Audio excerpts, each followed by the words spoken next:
So for today's revision, we will be revising chapter 19, which is genetic technology. Question number 3 is talking about soybean, right? Genetically engineered soybean. Huh?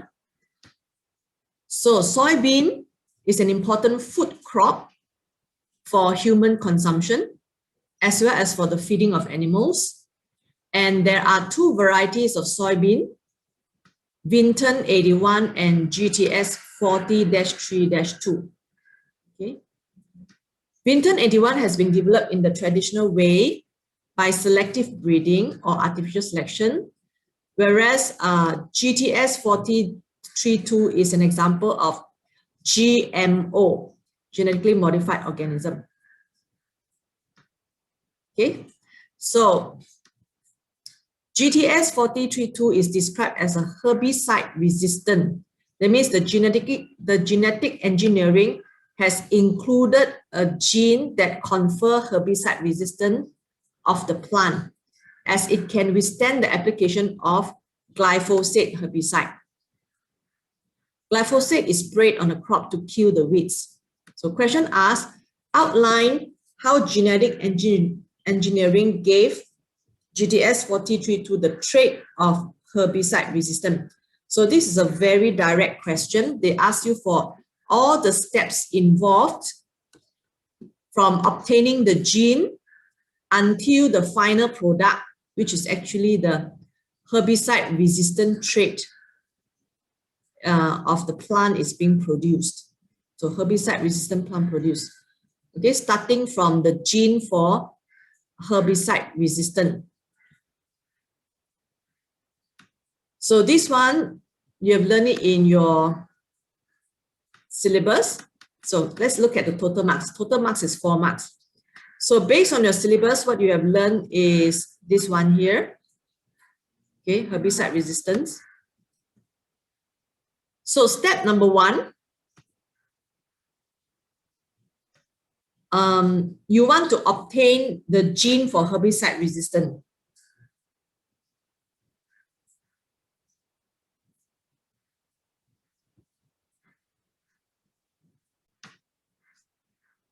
So this gene must be a herbicide resistant gene, right?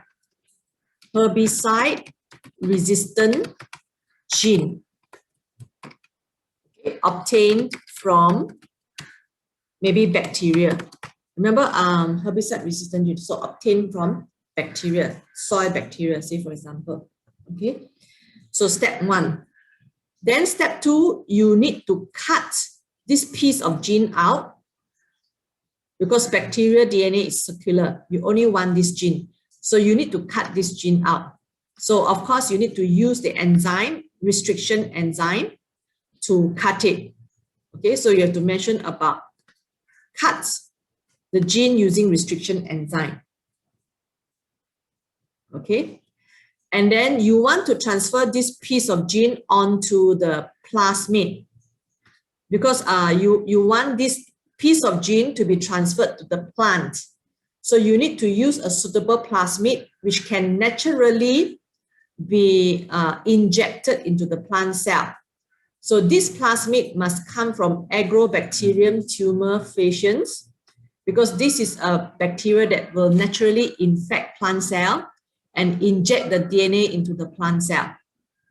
Okay, so next step is insert the herbicide resistant gene to the TI plasmid, or if you cannot remember TI, at least you write plasmid. Okay, so by mixing this piece of DNA and the plasmid together in your test tube, you need to promote the 2 fragments of DNA to bind together. So first thing is the complementary bases of the sticky ends, right? The complementary bases at the sticky ends will be able to bind together to form hydrogen bond. But the sugar phosphate backbone cannot automatically bind to each other.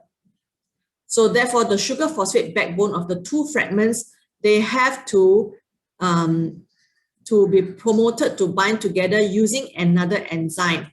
So you have to remember, you have to use DNA ligase, which allows sugar phosphate backbone to bind to sugar phosphate backbone of two fragments of DNA to bind together by forming phosphodiester bond.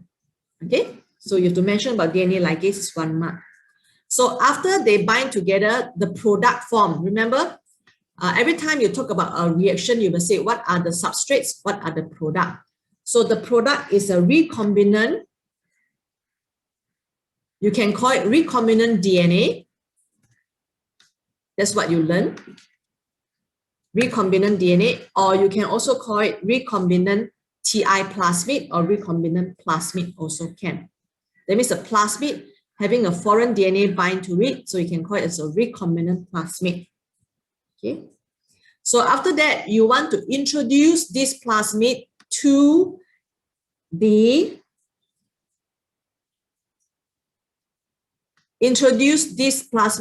bacteria, Agrobacterium tumefaciens, and then this bacteria will introduce this DNA to the plant cell genome.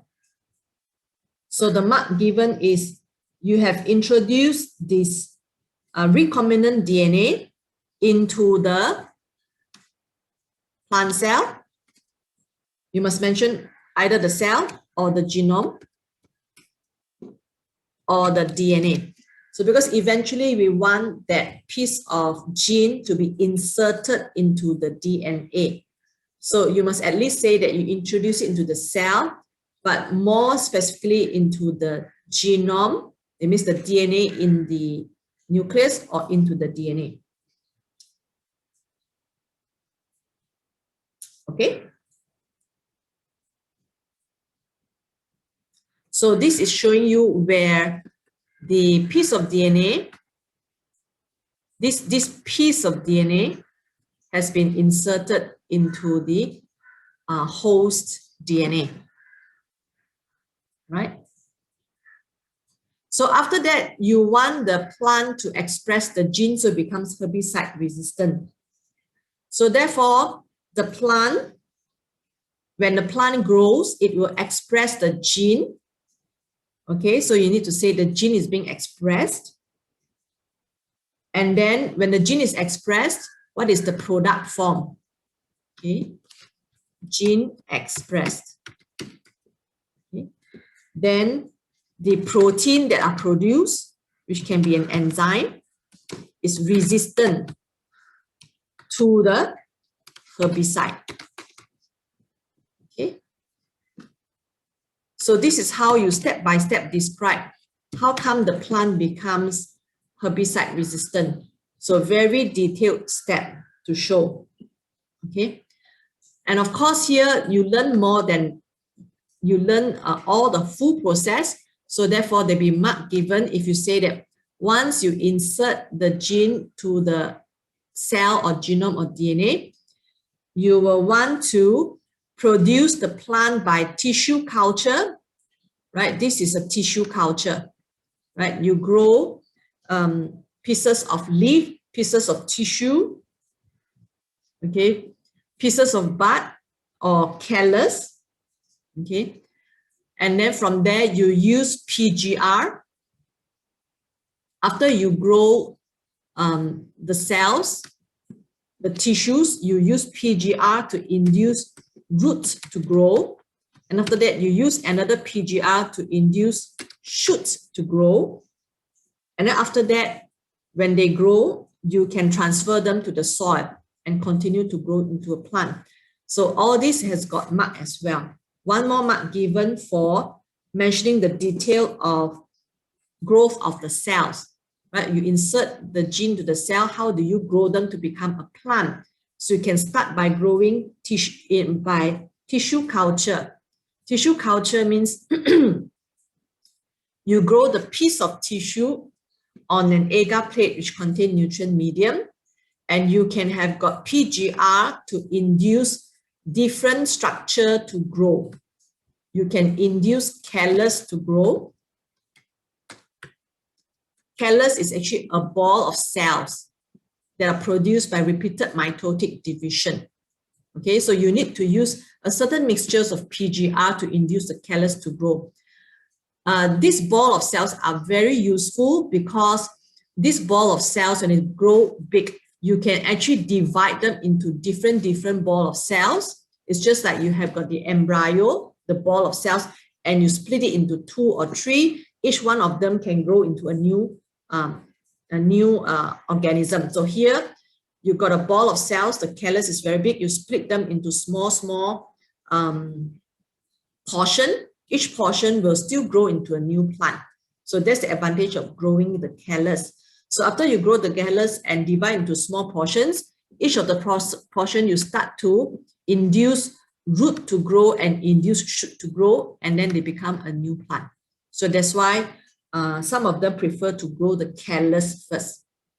Okay, so that is the complete description for genetic engineering of herbicide resistance. Okay, so let's look at more detail on this herbicide resistance. Okay.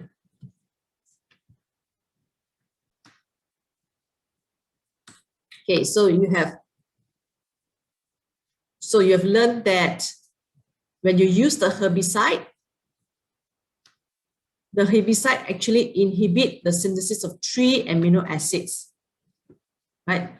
Inhibit an enzyme for the synthesis of 3 amino acids. So when you use this genetically engineered gene inserted to the plant, this gene will catalyze the synthesis of another enzyme and therefore give an alternative pathway for these 3 amino acids, phenylalanine, thyroxine, and tryptophan to be synthesized.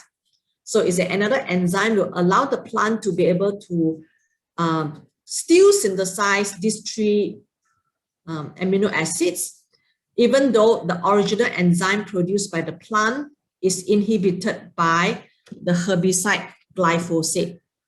Okay, so that's where the foreign gene will code for an enzyme for an alternative pathway for the synthesis of these 3 amino acids. Okay. So in next section of the question, the scientists actually, they want to know whether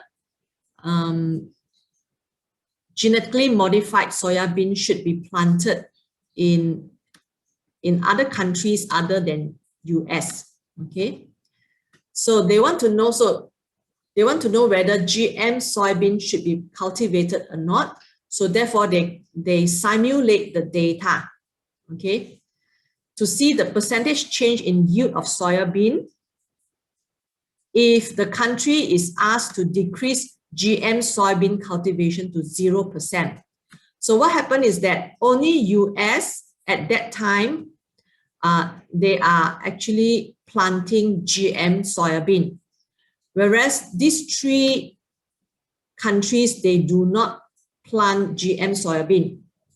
So therefore, the scientist says, should we give a suggestion for US? We want to ban the GM soybean for US and therefore the whole world, or we want to increase the GM soybean. So either ban the GM soybean in US or increase GM soybean in other countries. So we want to see the effect. So they simulate effect. So if we decrease GM soybean cultivation to 0, means ban the GM soybean, what will be the yield of the soybean, percentage change in yield? So no effect on Argentina and Brazil because both of them don't plant the GM soybean. Bolivia, there will be drop in the yield. That means they originally got plant the GM soybean. US also, there will be a decrease in the yield. Okay. Then what about, instead of banning, we make all the countries to grow GM soybean so that up to 94% of the soybean produced is actually from GM soybean. So Argentina, there'll be an increase in the yield, and Bolivia, there's no change because originally GM already. Brazil, there is an increase in the yield. US, no change because originally are GM soybean already. So based on the data, you can actually see which of the two choices will be more beneficial or providing more advantage in terms of social implication. Social implication means how does it affect our society here? That means, does it benefit us? Of course, it benefits us because more yield means more food. More yield means it becomes cheaper. When something is produced by mass production, it becomes cheaper. Okay, so the question here asks a student to explain what the data in table 3.1 suggests about the social and ethical implications of growing GM soybean. So it's very easy. Whenever you come across the question that asks you about social and ethical implications, you need to think about the advantage and disadvantage of whatever that they want to do. Okay, and just talk about whether between the two choices, what is the best choice. So talk about advantages and disadvantages, and therefore suggest which is the best choice. Okay, so let's answer the question. So bring some space to write. So first thing is the ban or the 0% of GM soybean causes a decrease in the yield. So this is what you see in the data of the question. So this is the data you see, and what will you suggest about this? Okay, so what I see is there's a 0% GM soybean will lead to a decrease in the yield. And versus if you use, I think better use the point. If you use the GM soybean, you can see more, or if you read from the data, 94% increases in the yield. So is there a 94%? Let's check it out. Yes.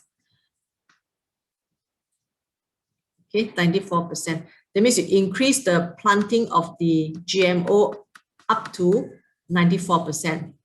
So when you use GM soybean more or 94%, actually this one means more or 94%. Okay, comma. That means you plant 94% of your crops, soybean are GM soybean, then it will increase in the yield. So what is the advantage? So you said these two are the data that you see. Now suggest the implications, means tell me the advantages and disadvantages to the society and whether it's right or wrong to do it. Ethical means right or wrong. Okay, so definitely this is going to increase the food supply. So when you increase the food supply, you will actually decrease the food cost. Okay, so the prices of things, right, if you study economy, the prices of things have to do with the differences between the supply and the demand, right? So the population size at a certain time is the same, but when your food source increases, your supply is more than demand. So because of that, the cost of the food will become cheaper. When the food is cheaper, people can afford to buy. Okay, some people can afford to buy. When it's more expensive, then every day they eat the bao choy and tauge. Bao choy and tauge because cheapest vegetables, right? Cannot eat broccoli, cannot eat whatever other more expensive like Hong Kong kailan. Okay, those more expensive vegetables, you know. So this is talking about soybean. So people cannot take the soybean. Okay, it's expensive. And soybean is a very good source of protein for vegetarian, right? Okay. So also GM soybean in this case is actually herbicide resistant, right? So therefore, what is it? It may lead to more herbicide used. Why? Because now this plant is herbicide resistant. So no matter how much herbicide you spray, this plant is not going to die because you want to kill away the weeds to spray herbicide. So it may lead to over usage of herbicide. Okay. And therefore, more money spent on herbicide. These are all the possibilities, okay?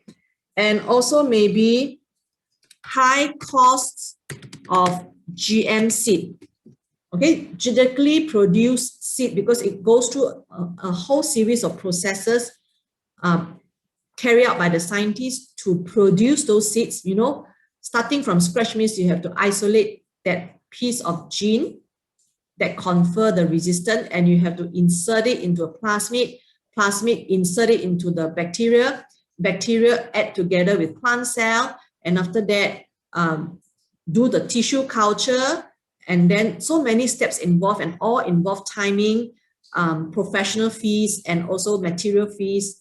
So all these costs will be added to the cost of the seed and eventually added to the cost of the food. So the food becomes more expensive in that case, right? Okay, so it may increase the profit. Increase the profit means whoever that sell those things will increase the profit of the farmers, as well as the scientists who carry out this experiment, and also the company who sell those GM seeds. So increase profit for those people. Okay, and of course you want to know what is the unknown consequences. So every time you talk about ethical and social implications in GE, you want to talk about unknown consequences. For example, unknown health consequences, because the entire plant is producing that herbicide resistant enzyme. So in this case, it's actually an enzyme. So will this affect our health when you consume the plant? I think enzyme is still quite okay, but if you see a plant that produces the Bt toxin, then we'll be consuming the Bt toxin in the body. And in that case, of course, health consequences, we will not know, because you're consuming the toxin that kills the worms, the larva, okay, the larva of European corn borer. But in this case, we know that the gene that we added is actually coding for an enzyme. Enzyme is a protein. I think the health consequences is not so bad, but this is a marking point there because we actually do not know. Okay. And also another thing is, whenever we plant, we carry out the selective, so this is not selective breeding.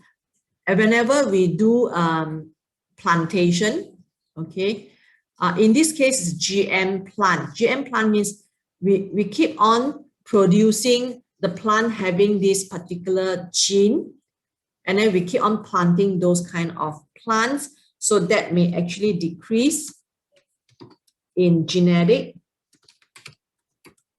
diversity, genetic variation, or genetic diversity of the plant.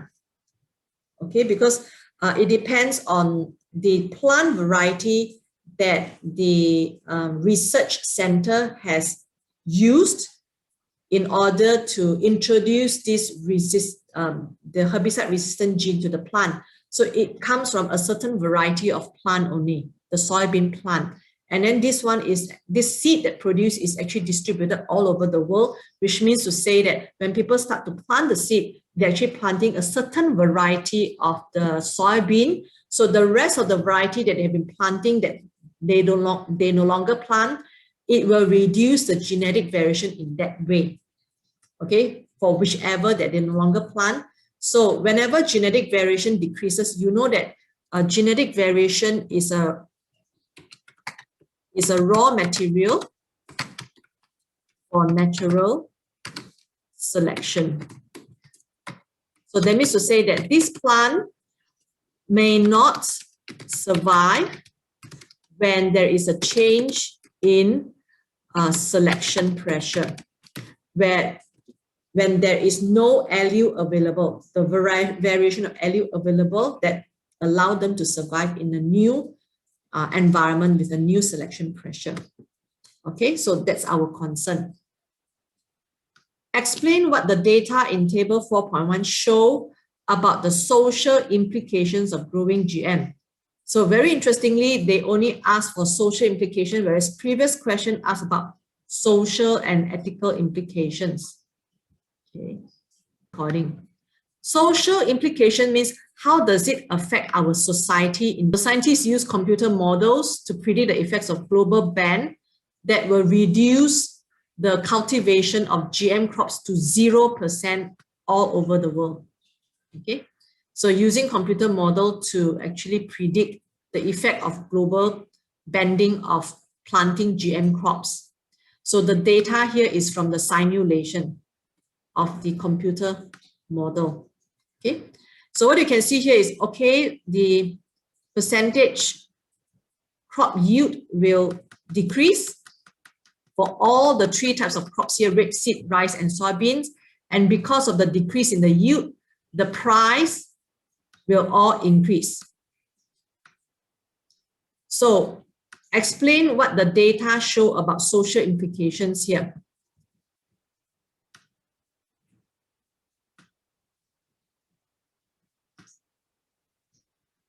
Okay, so first thing is, so the crop is talking about the three crops. So the crop yields would decrease if the GM is banned. Okay.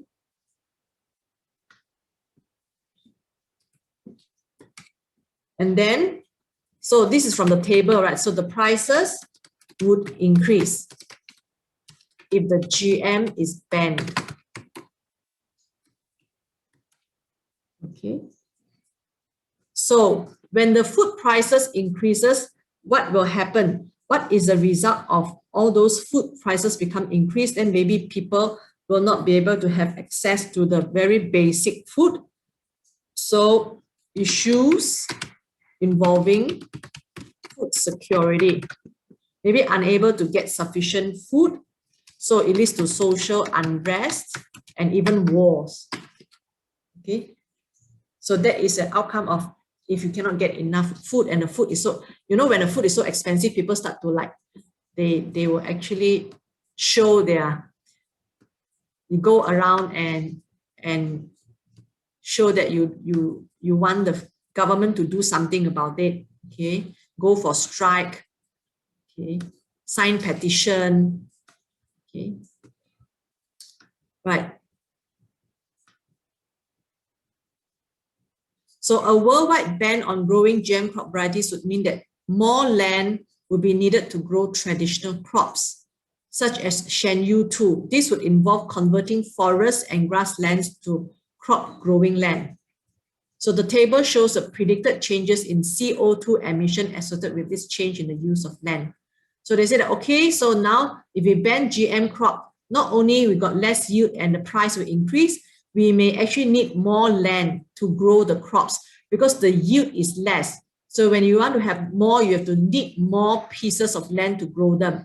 So which means to say that when you chop down the forest, which is a place which we call it the green lungs, you know, the green lungs, because they absorb CO2 and they release oxygen. So therefore, it will actually increase in the CO2 emission because we don't have the green lungs to convert them back to oxygen. Okay. So this will be the increase in the CO2 to the world. So the question here is discuss what the data in the table indicate about environmental implications of growing GM crops. So just now we talked about social implications. How does it affect human and the society? This one talks about how does it affect the environment. It's very, very focused, so answer must focus on the environment. So they ask you, so based on the data, if I grow GM crops,